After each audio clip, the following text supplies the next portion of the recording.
Assalamualaikum warahmatullahi wabarakatuh.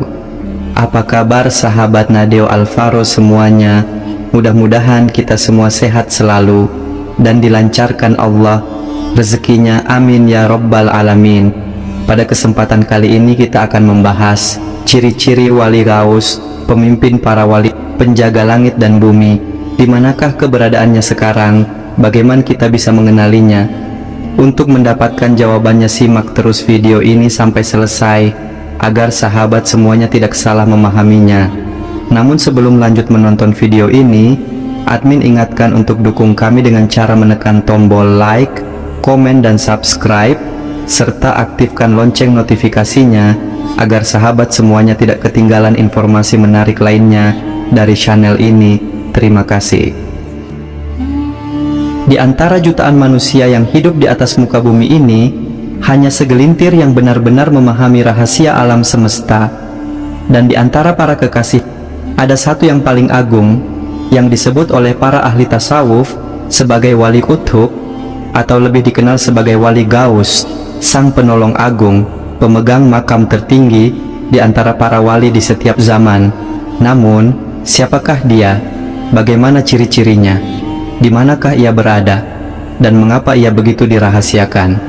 Mari kita masuk ke dalam kisah yang membuka sedikit tirai tabir tentang sosok suci yang amat tersembunyi ini. Misteri Wali Gaus. Wali Gaus bukan sekadar tokoh spiritual. Ia adalah poros yang menjaga keseimbangan antara dunia fisik dan alam ruhani.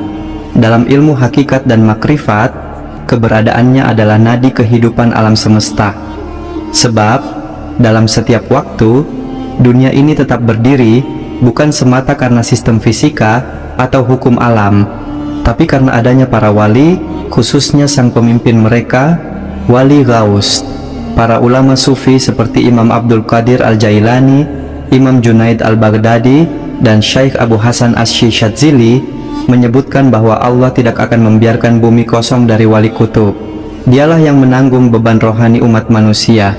Bahkan dalam kitab-kitab tasawuf dikatakan, jika wali gaus wafat dan belum ada penggantinya, maka dunia ini akan runtuh seketika. Ciri-ciri wali gaus. Walau dirahasiakan, para ulama memberikan beberapa ciri khusus yang hanya dimiliki oleh wali gaus.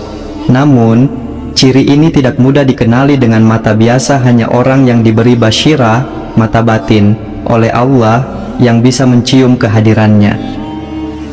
1. Fanafillah dan baqabillah. Wali gaus telah mencapai makam fanafillah, yakni lenyapnya kehendak dan ego pribadi di dalam kehendak. Ia tak lagi hidup untuk dirinya, tapi hidup semata-mata sebagai cermin kehendak ilahi. Setelah itu, ia mencapai baqabillah, yaitu hidup kekal dalam kedekatan mutlak dengan Allah.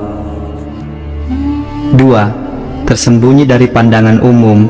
Ia bisa saja berwujud pengembara, buruh pasar, atau seorang tua renta di pojok desa. Namun jangan tertipu oleh penampilannya. Hati dan ruhnya bercahaya terang, menerangi alam semesta, walau tubuhnya dibalut kesederhanaan dan kerahasiaan. 3. Memiliki wilayah ruhani yang luas. Wilayah ruhani wali gaus mencakup seluruh bumi. Ia bisa mengetahui apa yang terjadi di berbagai belahan dunia hanya dengan hati dan ruhnya. Bahkan, jika ada bencana, fitnah, atau kekacauan besar, ia tahu lebih dulu sebelum terjadi. 4. Diberi kekuasaan ruhani atas para wali-wali gaus adalah pemimpin para wali lainnya. Wali Abdal, Wali Autad, Wali Nujaba, dan Wali Nukaba tunduk dalam wilayah ruhani yang ia pegang. Mereka mendapatkan perintah dari Allah melalui perantaraan ruhani wali gaus. 5. Doanya mustajab. Seketika, doa seorang wali memang umumnya dikabulkan, tapi wali gaus memiliki keistimewaan, doanya langsung dijawab sebelum ia mengucapkannya. Bahkan, banyak bencana besar di dunia ini yang batal terjadi karena bisikan hatinya saja. 6. Waktu dan ruang tak menahannya. Ia dapat hadir di tempat yang jauh tanpa perjalanan fisik. Ada kalanya ia terlihat di satu kota, lalu beberapa menit kemudian terlihat di negeri yang berbeda. Ini bukan ilusi, tapi karomah yang nyata dari makamnya yang agung. 7. Selalu dalam zikir dan tafakur, ia jarang bicara soal dunia. Pikirannya selalu terhubung dengan lisannya berzikir tanpa henti, hatinya tenggelam dalam samudera makrifat. Tidurnya bukanlah tidur biasa, melainkan sebuah kondisi fana yang dipenuhi wahyu ruhani. Di manakah Wali Gaus berada? Inilah pertanyaan besar. Di mana sebenarnya Wali Gaus sekarang berada? Jawabannya tak sesederhana menyebut satu kota atau satu negara. Sebab tempat tinggalnya bisa berpindah dan keberadaannya disembunyikan dari pandangan manusia biasa. Namun, banyak ahli hakikat mengatakan bahwa Wali Gaus zaman ini berada di timur, karena pusat Nur Muhammad telah berpindah ke wilayah timur, termasuk Nusantara. Tak sedikit pula ulama sufi yang meyakini bahwa wilayah Indonesia adalah tempat tinggal beberapa wali agung yang tak dikenal, termasuk kemungkinan adanya wali kutub yang menyamar dalam wujud orang tua sederhana, atau bahkan pengemis di pinggir jalan yang tak kita perhatikan. Ada juga riwayat dari para mursyid tarekat bahwa Wali Gaus akan selalu dekat dengan umat yang sedang dalam ujian besar. Ketika zaman penuh fitnah dan kehancuran moral, Wali Gaus akan tinggal di antara mereka walau tak dikenali. Kisah pertemuan rahasia dikisahkan oleh seorang ulama tua yang telah menempuh jalan tarekat selama puluhan tahun. Suatu malam, dalam kondisi khalwat di gunung, ia bermimpi bertemu seorang lelaki tua yang memeluknya sambil berbisik, "Engkau sedang mencari wali kutub. Dia ada di dekatmu, tapi bukan aku.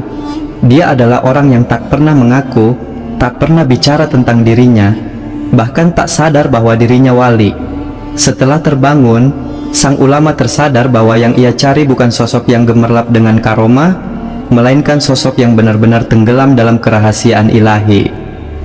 Sejak itu, ia mulai mencari bukan dengan mata kepala, tapi dengan hati yang penuh tawadu. Mengapa kita tak perlu mencari Wali Gaus?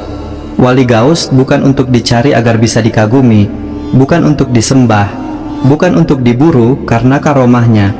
Ia bukan objek tontonan spiritual. Ia adalah rahmat tersembunyi yang keberadaannya menjadi alasan bumi ini masih diberi waktu. Yang seharusnya kita lakukan bukan bertanya siapa dia, tapi bertanya pada diri kita sendiri, apakah aku termasuk golongan orang yang dicintai Allah sehingga doa dan hidupku juga menjadi rahmat bagi semesta? Jika engkau menemukan seseorang yang penuh kebijaksanaan, tenang lisannya, dalam hatinya, dan hidupnya jauh dari urusan dunia, barangkali dia bukan orang biasa. Barangkali tanpa kau sadari, kau sedang berinteraksi dengan salah satu kekasih Allah, bahkan mungkin Wali Gaus itu sendiri. Itulah tadi sedikit penjelasan tentang ciri-ciri Wali Gaus dan keberadaannya yang sangat misterius. Terima kasih sudah menonton video ini sampai selesai. Mudah-mudahan bisa bermanfaat dan menambah ketakwaan kita kepada Allah Subhanahu wa ta'ala. Amin ya rabbal alamin. Sampai jumpa di video-video selanjutnya. Wassalamualaikum warahmatullahi wabarakatuh.